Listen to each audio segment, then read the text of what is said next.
because my cookies got blitzed in Brave, my browser. It blitzed in Brave, the browser. Yes, all my cookies disappeared, and so I had to relog in. But here we are. I've still got a show to prepare. I am most of the way through, but I still have a few points that I need to tidy up. So if you can bear with me, as normal, we'll be going live at midday. Sorry, I'm just saying words. I'll be recording at 12:15, so like in 14 minutes time ish. And that will be the plan. So we're going to be talking 10 networking tips that every extrovert needs. So that should be good. And I'm sort of mostly there. I've been fleshing them out. So I've got 3 more to do.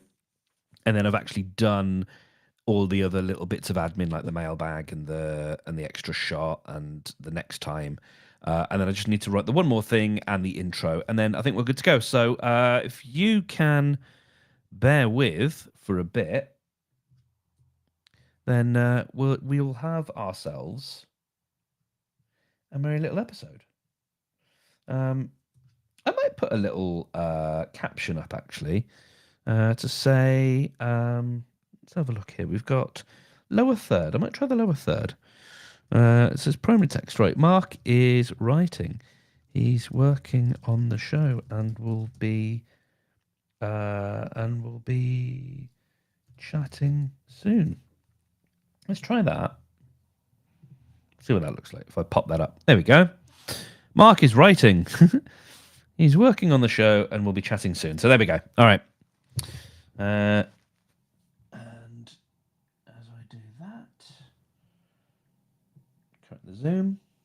Lovely. Okay, so we were at point 7, which is about reflecting before you responding. So do you need to seek clarification on something that you've been asked? Is there something you might have missed? Oh, actually, I just had the thought. One of the things that I do want to do, I don't know yet if I can do this, but I'd quite like to go live to Discord, because I have a Discord server now.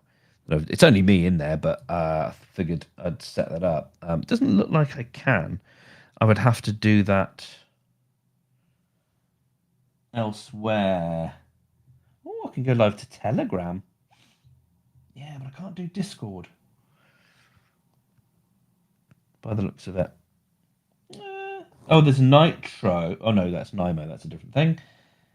This is a bit of a distraction. I shouldn't really be looking at this now.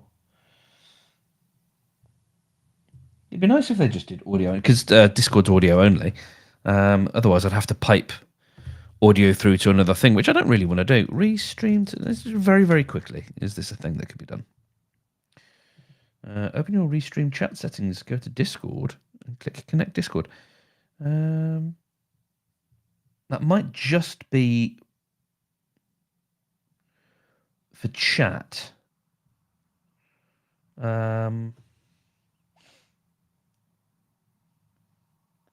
I will look at that another time because I've got to write this episode. All right. Yes. Number 7 then, reflecting before responding. Is there something you might have missed? Okay.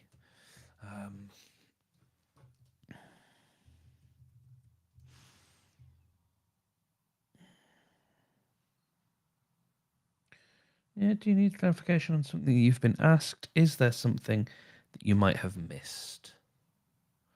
Anything else about thinking before you speak?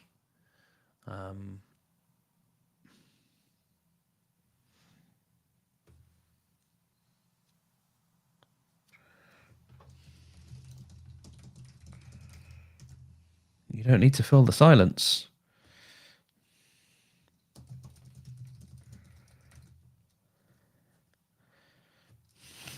Also, I don't know is an acceptable answer.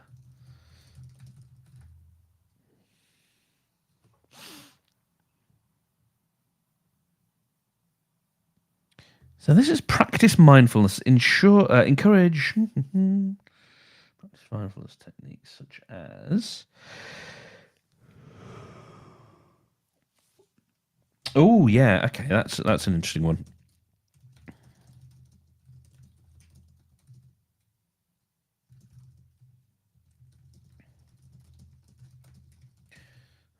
next conversation, the next thing to say.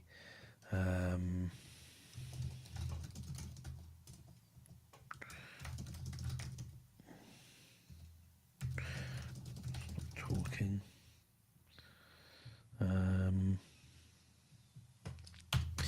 So grounding or focusing on your breathing can help you stay present.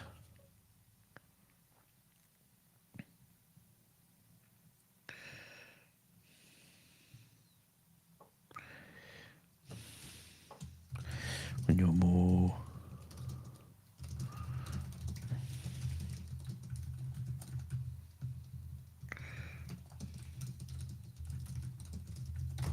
okay. Number 9 is to seek feedback.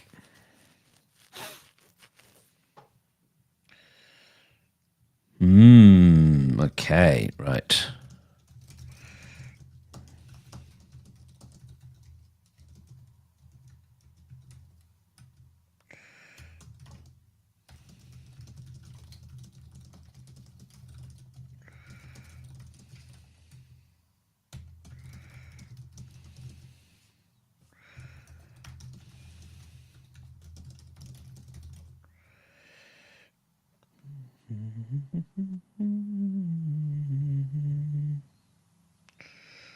Okay.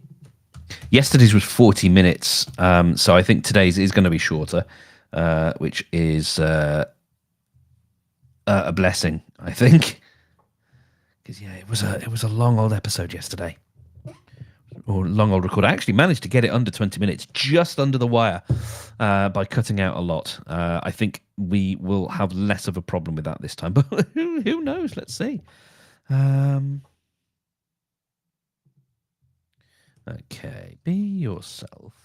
As much as do this, don't do this. Going back to the mindfulness thing, trying too hard to be someone else might be exhausting in its own way. I don't need to say it in its own way. So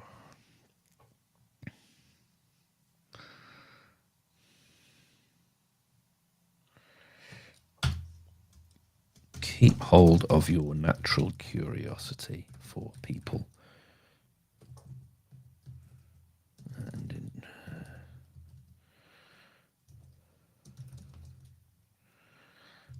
Keep hold of your natural curiosity for people.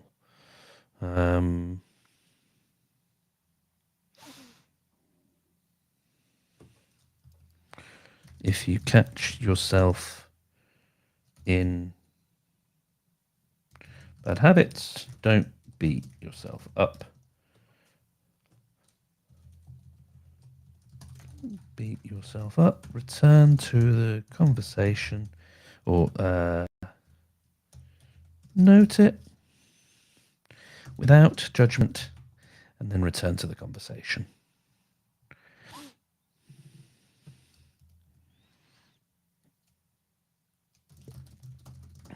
I don't want you to think.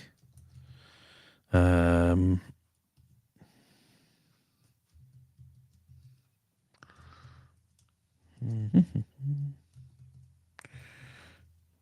nearly there.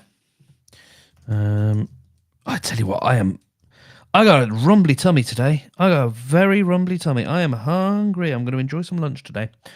I don't want you to think. I think you don't feel things just because you're more outgoing doesn't mean you're not introspective.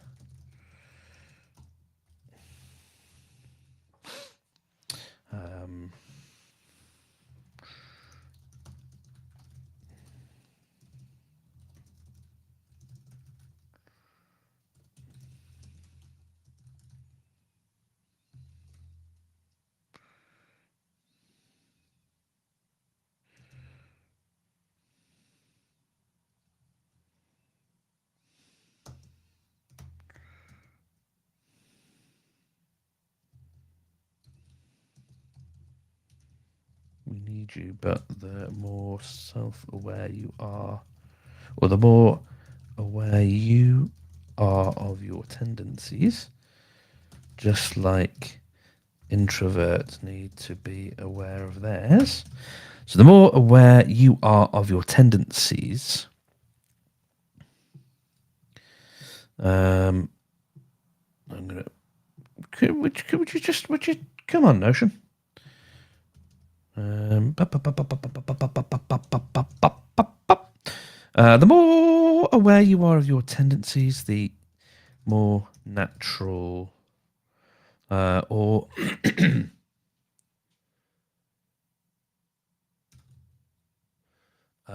the easier it is. Oops, easier it is to round off the sharper edges. The more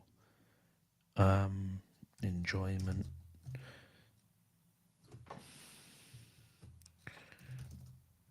The more rewarding a time you'll have. All right, so the last thing I need to do is, well, I've got two things, I think. I need to write my cold open. So we're going to probably be a couple of minutes late here. And then I need to, so like, if you're going to do one thing today, then that is,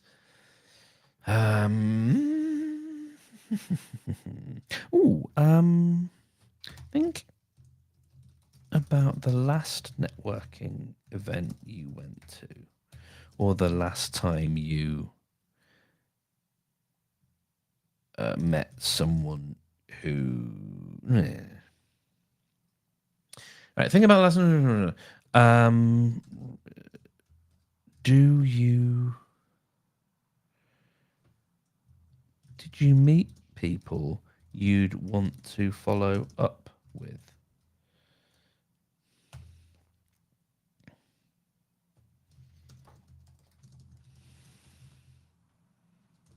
And if you can't find them, think. I don't like.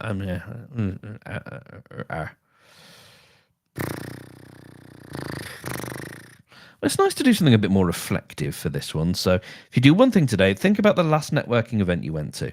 Did you meet people you'd want to follow up with? Why not follow up with them today? And if you can't find them,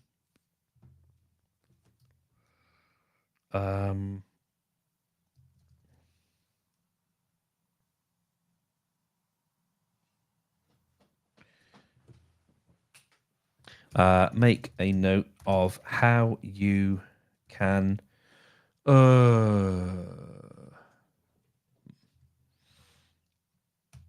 don't know if I like this one. This do one thing.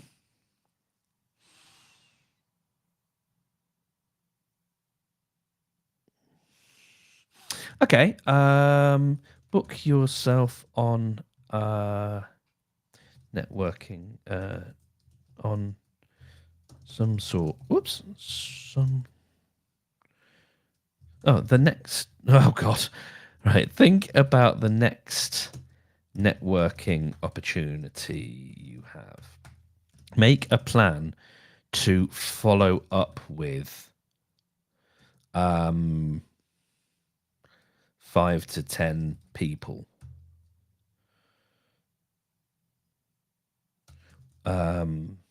What do you need to do beforehand? Make a note of people's LinkedIns or Instagrams.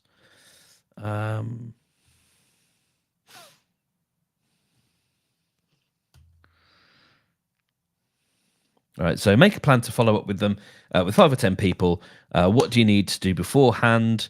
And then set a reminder after the event to start DMing people.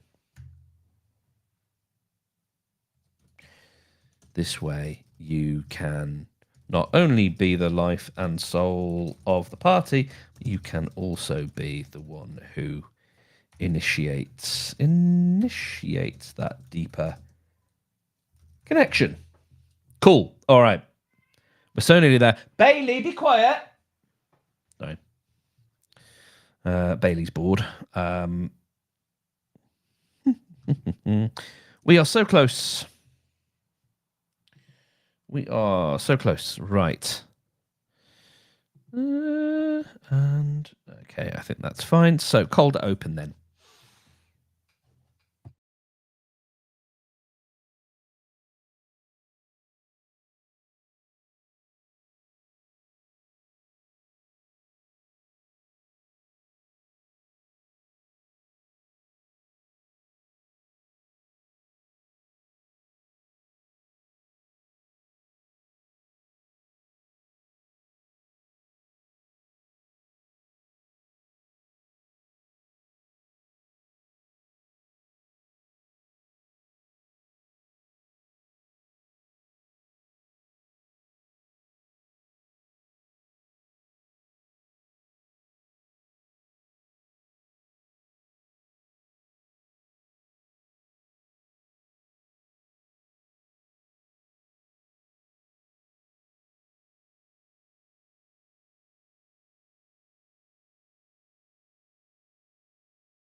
Okay, I feel like this one is a little bit harder because it's slightly outside of my comfort zone, I think. But I'm doing my best, and that's all I can do. I'm here every day. I'm showing up, you know? And I've got a very suddenly Bailey has decided that she needs to give all of the affection. Come here. Come here. It's okay. It's all right. It's okay. You're my little boo. I've got you. You're a good boo. My little Bailey boo. Yeah. All right. I've got you. I've got to go and record my thing now. Yes. Are you hungry? Are you hungry like Dad? Hey? You just starved for affection. You starved for affection, my little angel. Hey? I love you. Mwah. Why? I don't know why I kissed the microphone. I genuinely, I went in and was like, hang on, it's the cat I've got to kiss. Right. I'm going to banish her now from the room because as beautiful as she is looking at me with these massive kitten eyes that are bigger than the rest of her head, it is quite distracting and I've got a job to do.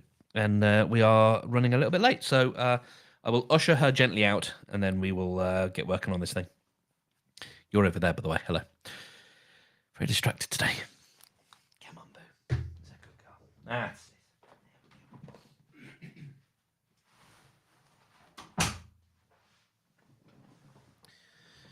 it. I know I should give the people what they want. The people want cats. I know that. But, you know. Okie dokie. Let's take off that caption. Let's have a yawn. Get the yawning done. Close the apps that we don't need. Apps that make you go bing, for example. Let's close those. Close those. I haven't done my artwork either, so that'll have to be done. That'll have to be done after recording the episode. Oh, I haven't had me vitamin D tablet either. So I'll have to make sure I do that. That's my task manager that's reminding me that I need to do that. Yes, I am going to continue talking like this for just a moment while I get myself all sorted. Get me recording set up. Video project. And this is networking for extroverts. Arriba. Okay. 1 to the 2 micro. It's done. Yeah, I want camera. There we go. I want camera. Okay. Has it reset the Zoom again?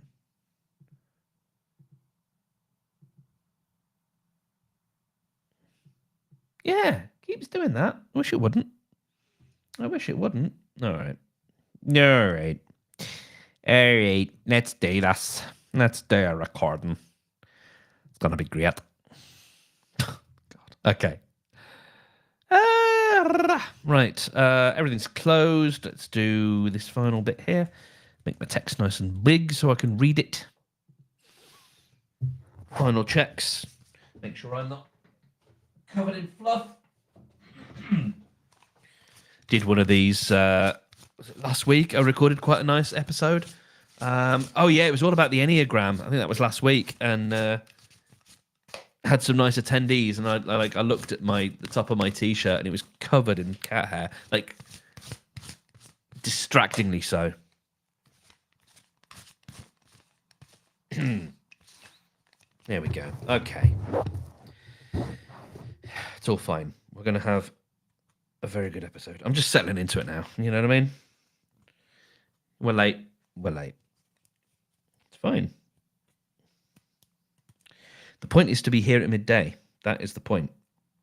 Come rain or shine or differing levels of preparedness. Cool. Okay. Thank you for your patience. Management appreciates it. In a 3, 2.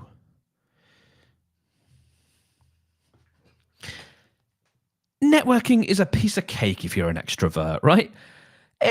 Maybe not. While it's easy enough to work the room, are you coming away having made any lasting connections? Or were you just really fun to be around for that day? Welcome to Morning Creative. I am Mark Steadman, and I told you a couple of days ago about my friend who didn't like being put into a box, and he asked if he could be taken away from the training sessions so that he didn't have to have his personality tested.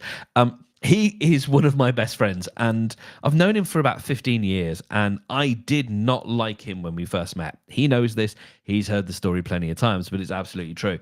I found him brash, overbearing, maybe a little bit full of himself. And while that is what I sort of felt at the time after our first couple of meetings, what lay under the surface turns out was someone who's really kind and loyal and thoughtful and incredibly perceptive. He's someone who is charged up by meeting people. He likes being around people. He likes being around lots of people. And while I enjoy my solitude and I can retreat into it, I also definitely love meeting new people. And I do get those real moments. Like I kind of think, I don't know if this is a thing, but I'm going to say that I am a contextual extrovert. Like get me in my safe zone, get me in a place where I feel safe and secure.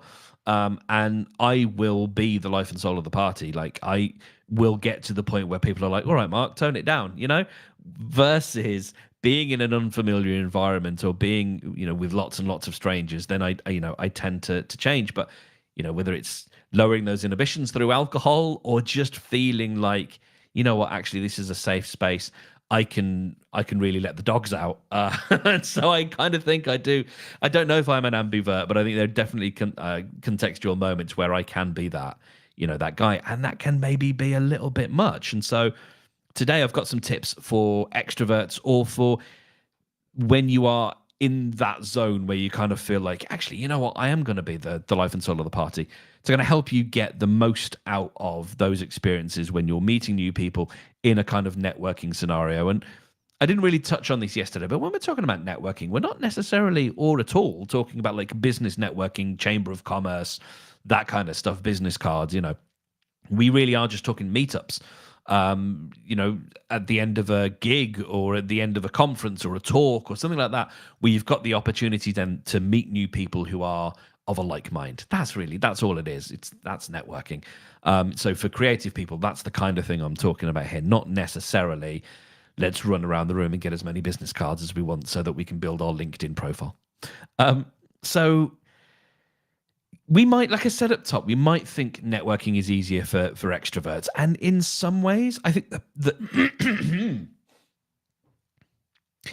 now, as I said up top, we might think that networking is easier for extroverts, and in some ways, I think the practical stuff is. Extroverts tend to be better at being in groups, holding conversations, and doing all the small talk stuff. But while you might enjoy the event and meeting the people and all the buzzing and the lights and all that stuff, are you getting the most out of that event?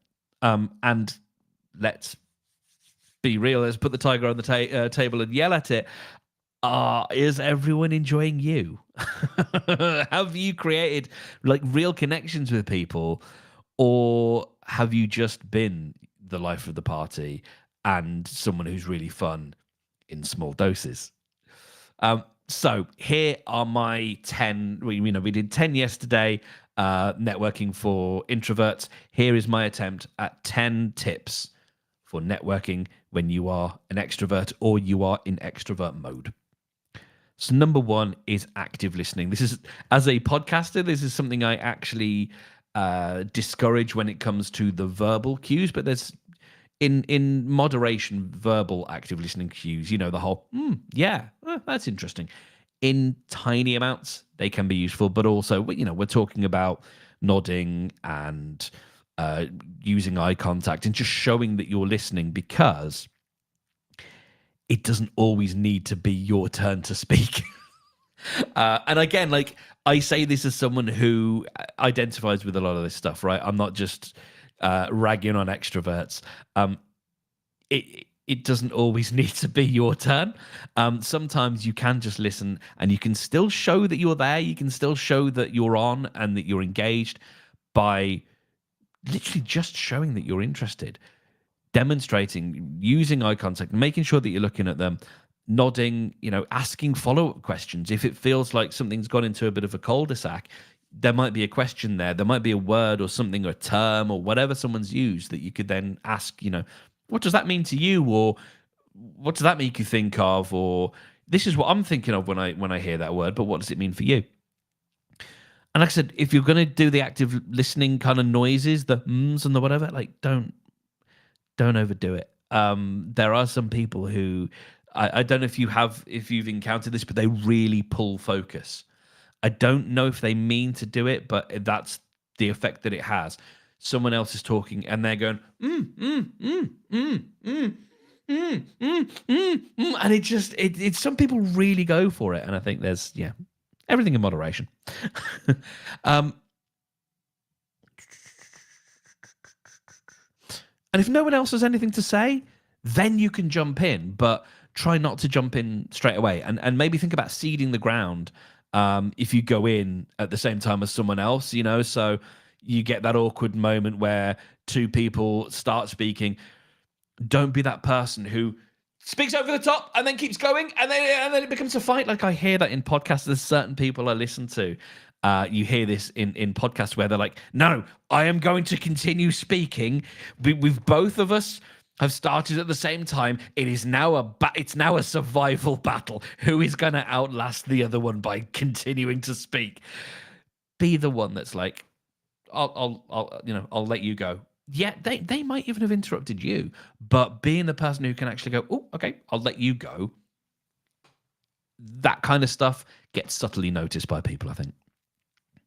Number two is asking open-ended questions.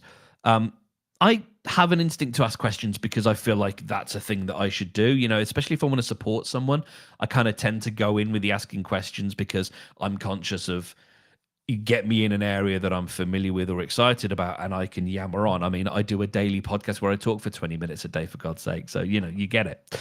I'm not great at small talk, and so I use questions as a way of generating conversation. But sometimes it can end up with, are you enjoying the event? Which is, leads to it. Yeah, it's fine. Or yeah, it's all right. Kind of answer. So we want to go with open-ended questions. Things like, questions that begin with what, where, why, when, who, how. Those kinds of questions are much better.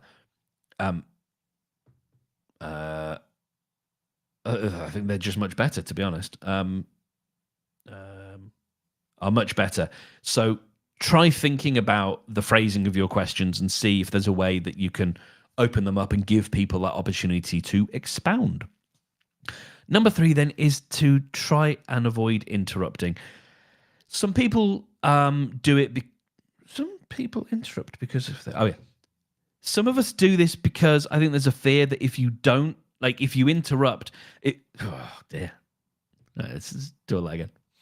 Number 3 then, avoid interrupting. Now, some people do this because there's a fear that if they don't say the thing that's on their mind now, they'll forget it. Which tends to be pegged to a sort of ADHD trait. And to be honest, my answer to that is like, would that be the worst thing in the world if you forgot what you were going to say? Do you know what I mean? I think there's a tendency there to think that the thing you need to say needs to be said, like needs to be said, and it might be that you could trust yourself that you'll probably remember it later. You know, you'll have some sort of cue, some sort of liminal change. You know, you move into a different space, or you see that person again that made you think of the thing, and then you can collar them later and be like, oh, I meant to say to you, actually, there's this thing here that you might want to look into. And that actually is so much better because you've created this intimate connection. You've added a little bit of value between you and this other person, that they're much more likely to be engaged and to appreciate that than like, oh yeah, just carrying on because, you know, you're worried that you'll forget about it. Because honestly, my answer to that is like, if you forgot, you know, so you didn't end up saying a thing, you know. I think it's okay. I think it's actually okay if you don't remember everything that you wanted to say.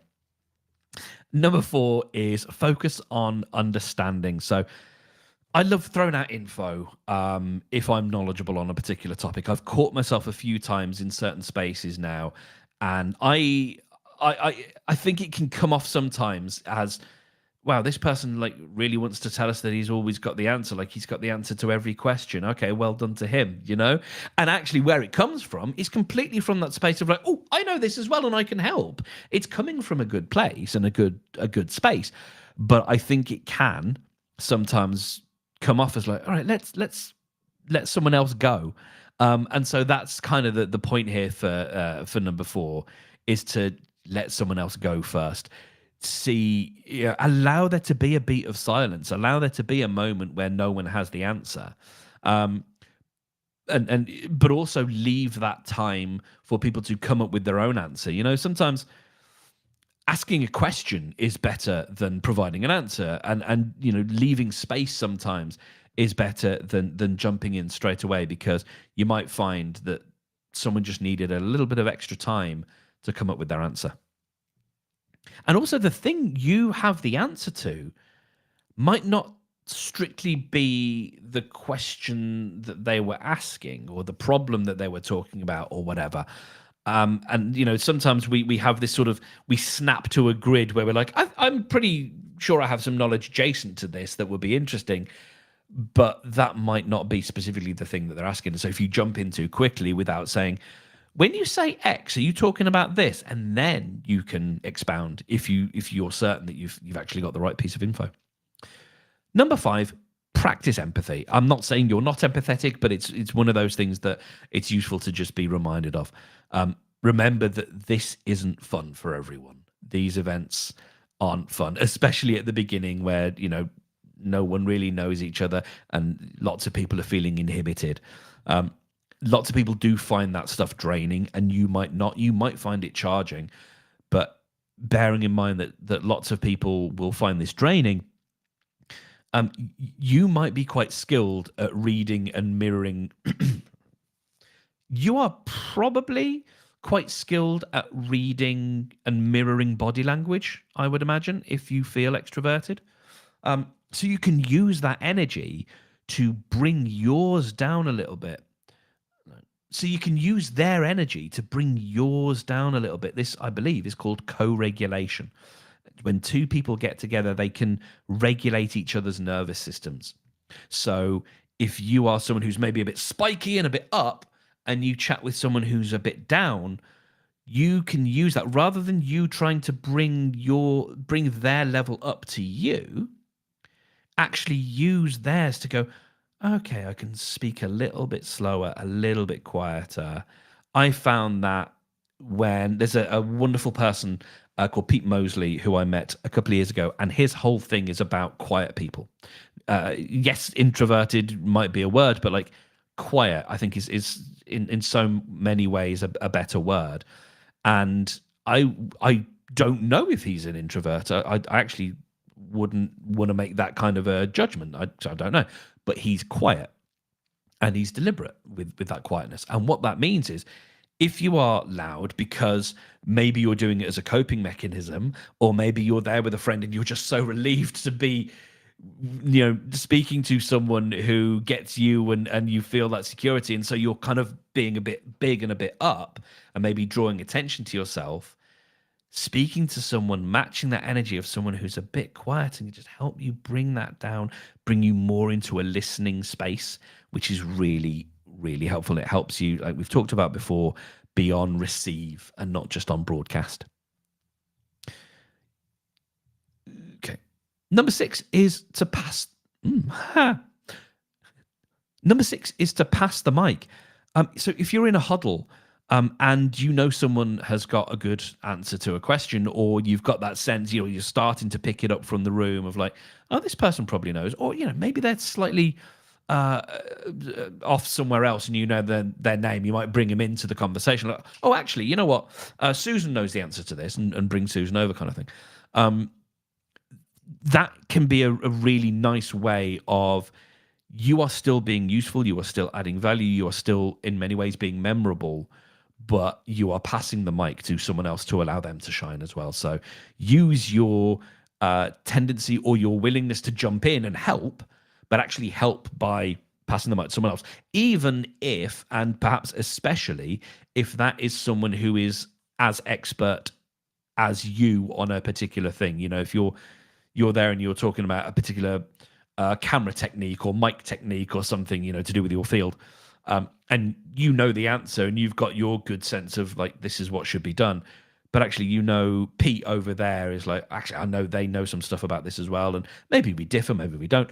Bring Pete into the conversation, because then it makes it less of the you show, which is always nice. Number 7 is the nicer way of saying this. There's a mean way and there's a nice way. I think the slightly nicer way is reflect before responding. The slightly meaner way, I'm sure many of us have been told throughout our lives, is to think before you speak, which is a little bit harsh, but it kind of goes back to an earlier point, really. Do you need to seek some clarity or clarification on something that someone is talking about, or a question that you've been asked? Because you might have an adjacently right answer, but there might be something that you've missed. There might be a detail or something that perhaps you missed earlier in the conversation before you sidled up, and you start barreling in with something that could feel a little bit mansplainy, or, the female equivalent. I don't think there is, but you know what I mean. Coming in with like, well, actually, you should do this, and then like the whole group's like, no, we talked about that. And so again, like realizing you don't necessarily need to fill the silence if no one's got an answer. If you're in a huddle or if you're speaking to someone or whatever, you can demonstrate that you're thinking just like everyone else is. And also, if it's just one-on-one and someone asks you something and you don't know, it's cool to just say, I don't know. You can just say, you know what, I don't know. And if you, again, like pass the mic, if you think there's someone here who I think would know, then point them in their direction, or at least say, actually, you know what, I think Simon knows about this. Go and find Simon, Number 8 is to practice a bit of mindfulness. So staying present can be tricky in these kinds of things, because we're always thinking about, maybe we're thinking about ourselves and how we come off, or maybe we're thinking about what's the next thing we're going to say to this person, or what's the next conversation I can go to, or that person over there, that conversation, that sounds really interesting. Oh, I've just seen Samantha. I really wanted to call Samantha about something. We can be sort of all over the place, and maybe we're not focused that much on the conversation that we're having at that particular time and the connection that you might be able to make there. And when I say connection, I mean in terms of a human connection, not necessarily in the strategic sense of getting someone's email address kind of connection.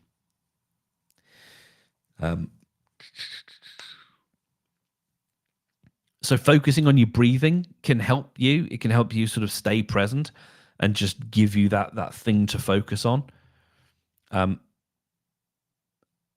Because when you're more present, you're going to form those deeper connections because you're going to be really listening to what someone is saying and actually thinking about it, giving it that thought, hopefully not overthinking it, but just giving it the right amount of thought, which then helps you make slower, more considered responses, which helps build trust and build connections with people. Number 9 then is to seek feedback. So I think something you can do before you go into a networking scenario, and next time you've got an opportunity and you really want to come away having done really well, not just having enjoyed it, but actually with a bunch of email addresses or Instagram handles or LinkedIn profiles, people that you can tap up later to be interested in the work that you're doing, maybe support you, see how you can support them. Rising tide raises all boats, right? That kind of stuff. So if you're going into an event and that kind of thing is important to you and you want to do well, then ask your friends and family what they think of your listening skills. Have they got any pointers for you, or are there things that they've noticed? Like, you seem to do this thing and it indicates to me that you're not really listening to what I'm saying. So, maybe watch that, and even if you are, it's like sometimes you look like you're not listening. And so, that can be something that you can maybe be aware of and have a bit of a work on, any blind spots, that kind of thing. And then number 10, as much as I've been saying, like, do this, don't do this, and think about this, and prevent yourself from doing this or avoid this, like, actually go in and be yourself as much as you can. Like, kind of a little bit going back to the mindfulness thing, really.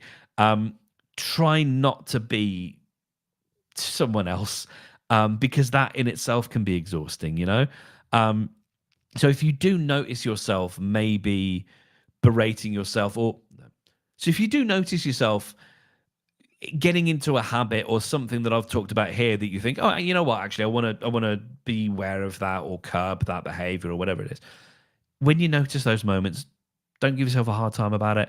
Just note it without judgment. Just, I did that thing, that's interesting. Using curiosity rather than, I did that thing again, I can't believe I wasn't listening to what that guy said and I interrupted again. Just being mindful of, I seem to have interrupted there. Oh, that's interesting. And then return to the conversation. Just noting it in your mind, making it memorable, because memorable things get remembered. So just remembering it and just noting that down and going, oh yeah, I did that thing again. Okay. And then cracking on. Okay, a couple of bonus ones then. I talked about this yesterday a little bit.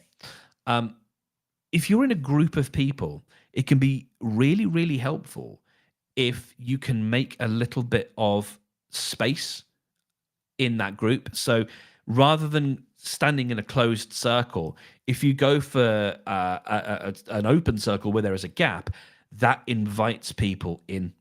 So that then signals to someone else who maybe feels a little bit awkward or a bit self-conscious, it's okay to come in. We haven't closed off. It gives them a physical place to stand where they can actually then get a bit of eye contact with people, and then they can lock themselves into the group. And then once you notice that happening, again, just try and make a subtle shift and even call it out to people. Say, let's widen the circle out a little bit so that we can leave a gap, because I want to make sure that other people can come in. You can be that person who can just quickly guide. And after one or two times of doing that, you might notice that people start doing it, and it can become something that becomes, it spreads out a little bit. And it's a really useful way of being able then to create a bit of space for people who maybe feel a bit self-conscious about barging into to a group in a huddle. And then the last point is, just as I was talking about yesterday, where if you feel introverted, that is not a deficiency, it's a difference. The same goes for you, absolutely. But also, that is not something that you need to fix in others. You don't need to bring people out of their shells necessarily. They might be quite happy in their shells. The shells might be where they do their best work. But they need to be out of that comfort zone a little bit. So I think it's really about remembering to support people in that space rather than trying to drag them out and say you should be up here matching me. Actually, just remember, like, that's actually where they can be quite functional, in that sort of alone time space. So just allowing for that to be the case. And with all of this stuff, I don't want you to think that I don't think you have feelings. Like, that isn't, as much as I've been going off here, I'm not suggesting that, like, stuff that you encounter doesn't affect you, or that you don't have a verbose inner monologue. Absolutely, I know you will as well. Just because you're more outgoing does not mean that you are not introspective as well. So please don't think that I am denying your feelings in this, or trying to force any kind of change. As someone who probably is more towards the introverted, especially, like I said, in unfamiliar spaces, we need people like you. We need you. But it's just that the more aware you are of your tendencies, just like introverts need to be aware of theirs, the easier it is all round, or no, the easier it is to sort of round off those sharper edges, really, and the more rewarding time you'll end up having. Cool. So time for my extra. Oh, yeah, sorry, I was looking at another thing there. Cool. So time for my extra shot then, which today is the Famous and Gravy podcast. This is life lessons from dead celebrities, presented by Michael Osborne and Amit Kapoor. This is it's such a good podcast. They look at the life of a notable person who is now no longer with us, and then ask a bunch of questions to essentially figure out, is theirs the kind of life that I would like to have led? And it's really good. There's a great episode from a few weeks back on Carrie Fisher. Really wonderful. And they go in and they do the research, and it's not a comedy podcast, but there is a lightness to it. But you really do come away with some good things to think about, and some questions to ask about your own life as well. So famousandgravy.com, go and check it out. Link is also in the show notes. And with that, if you have got anything that you want to let people know about, then mark@morningcreative.fm. Do please get in touch, as people have been with my, I'm going to do that again. And if you've got anything that you want to share with the class, then drop me an email, mark@morningcreative.fm. So we'll get on to one thing that you can do today to help you get more out of networking if you are in an extrovert mode. But before then, I just want to shout out to Francis for becoming my latest backstage member. Francis now gets access to my behind the scenes podcast, as well as all of the download numbers and the subscriber numbers for this project. So she can see what I'm doing to build up my little business here, my little practice. And so you can be like her by going to hellostedman.com/backstage. And thank you to the lovely comments on mine. And thank you to the lovely people who left such lovely comments, actually, on my episode yesterday about networking for introverts. Really, really appreciate it. @HelloStedman on the socials is where you can find me. So next time, then, we're going back online, and we're going to talk everything you wanted to know about collaboration, but were too insular to ask. So if you do one thing today, think about the next networking opportunity that you have coming up. Make a plan to follow up with 5 to 10 people after the event. So if you're going to do that, what do you need to do beforehand? Maybe make a note of people's LinkedIn. So if you're going to do that, then you're going to be thinking about making a note of people's LinkedIn or Instagram handles, or just their names, and then set a reminder the day after the event to go and start following people and DMing people and building up your network that way. This way, you can not only be the life and soul of the party on the night, but you can also be the one who initiates that deeper connection.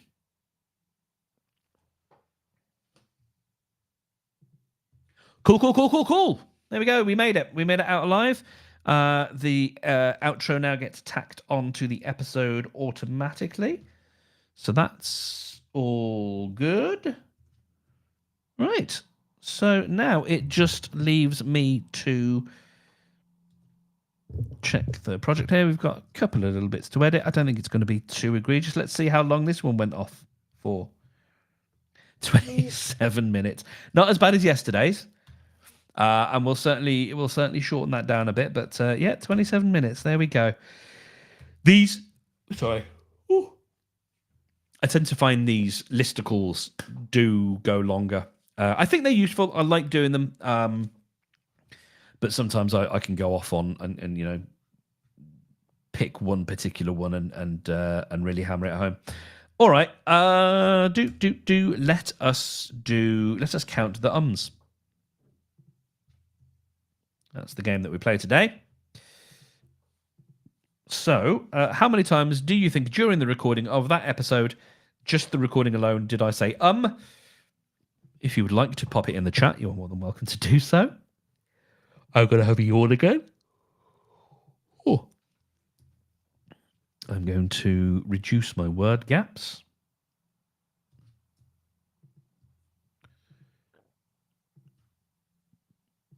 One of the weird things I've found in this app is that sometimes you remove an and then you find ums that have been identified as ums in the episode, in the recording, but don't then get deleted, which is weird. But I just ran it again and there was nothing there. So that's taken a minute and change off the episode, and 67 for the curious. That was the amount of ums today. All right, so I've got an editing job ahead of me, which might end up being tonight because I've got a call at 2, and then I have to go and do client work. And I would rather not work all the way through my lunch break, but needs must, So with that, then I'm going to get cracking on this. Thank you for joining me. It's Thursday tomorrow, so we'll be here tomorrow talking about the thing that I said. The thing that I said, which is everything you wanted to know about collaboration, but we're too insular to ask. Oh, sorry. So yeah, collaboration, that's what we're going to be talking about tomorrow. So lots of tips and thoughts about how you might collaborate with other people if you are not necessarily inclined to do so. Speaking of energy levels, going to bring mine down. Thank you for watching this. I'll check in with you again tomorrow. I'm here every day, noon, every weekday anyway, noon GMT. So look forward to seeing you there. Take very good care of you.